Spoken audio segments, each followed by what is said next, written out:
ప్రభువును రక్షకుడైన యేసుక్రీస్తు నామంలో గ్రామ ప్రజలందరికీ కూడా యేసుక్రీస్తు సువార్త సైన్యము ద్వారా మా హృదయపూర్వకమైనటువంటి వందనాలు తెలియచేస్తూ ఉన్నాం. పిల్లరా గమనించండి, ఈరోజు ఈ రీతిగా మీ గ్రామములోనికి మేమందరము కూడా కలిసి రావడానికి గల ప్రాముఖ్యమైనటువంటి ఉద్దేశం ఏమిటి అంటే, ప్రభు అయినటువంటి యేసుక్రీస్తు ప్రభువుని గూర్చినటువంటి కొన్ని విషయాలు మీకు తెలియచేయాలన్నటువంటి ఉద్దేశంతో ఈ రీతిగా మీ గ్రామంలోనికి వచ్చి ఉన్నాం. ప్రియులారా గమనించండి, యేసుక్రీస్తు ప్రభువారు ఎవరు అని మనం ఆలోచన చేయగలిగితే పరిశుద్ధమైన పవిత్రమైనటువంటి బైబిల్ గ్రంథం ఈ రీతిగా తెలియచేస్తూ ఉంది. నేనే మార్గమును, నేనే సత్యమును, నేనే జీవమును అని పరిశుద్ధమైనటువంటి పవిత్రమైన బైబిల్ గ్రంథం తెలియచేస్తూ ఉంది.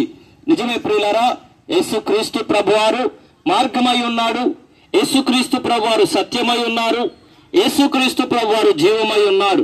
కనుక మనమందరము కూడా యేసుక్రీస్తు ప్రభువారిని కలిగి ఉండటం ద్వారా ఆయన ఇచ్చేటువంటి నెమ్మది, ఆయన ఇచ్చేటువంటి ఆశీర్వాదాలు పొందుకోవటమే కాదు, ఆయన ఇచ్చేటువంటి నిత్య రాజ్యానికి కూడా వారసులుగా ఉంటాం.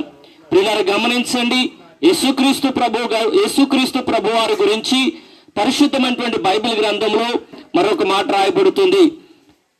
యేసుక్రీస్తు ప్రభువారు సర్వాధికారి అయినటువంటి దేవుడై ఉండి నిరంతరము కూడా స్తోత్రార్హుడై ఉన్నాడు అని పరిశుద్ధమైన పవిత్రమైన బైబిల్ గ్రంథం తెలియజేస్తూ ఉంది.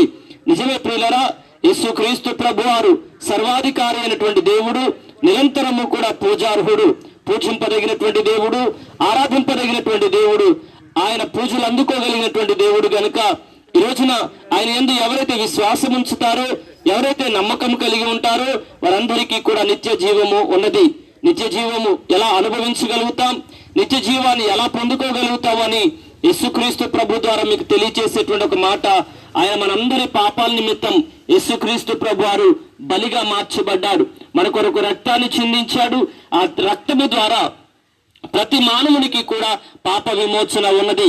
ఈరోజు మనం అందరము కూడా గ్రహించాల్సినటువంటి విషయం, మనం అందరము కూడా విశ్వసించాల్సినటువంటి విషయం ఏంటి అంటే, ప్రతి ఒక్కరికి కూడా ఉన్నటువంటి విశ్వాసం ఏమిటి అంటే, యావత్ ప్రపంచ దేశంలో ఉన్నటువంటి ఒక విశ్వాసం, రక్తం చిందించబడటం ద్వారా పాప విమోచన కలుగుతుందని. నిజమే, ఆ చిందించినటువంటి రక్తం యేసుక్రీస్తు ప్రభు యొక్క రక్తం. కారణం ఏంటి అంటే, అది పవిత్రమైన పరిశుద్ధమైన యేసు రక్తము గనక ఆ యేసు రక్తము ద్వారా మనందరికీ కూడా పాప విమోచన ఉన్నది, పాప క్షమాపణ ఉన్నది.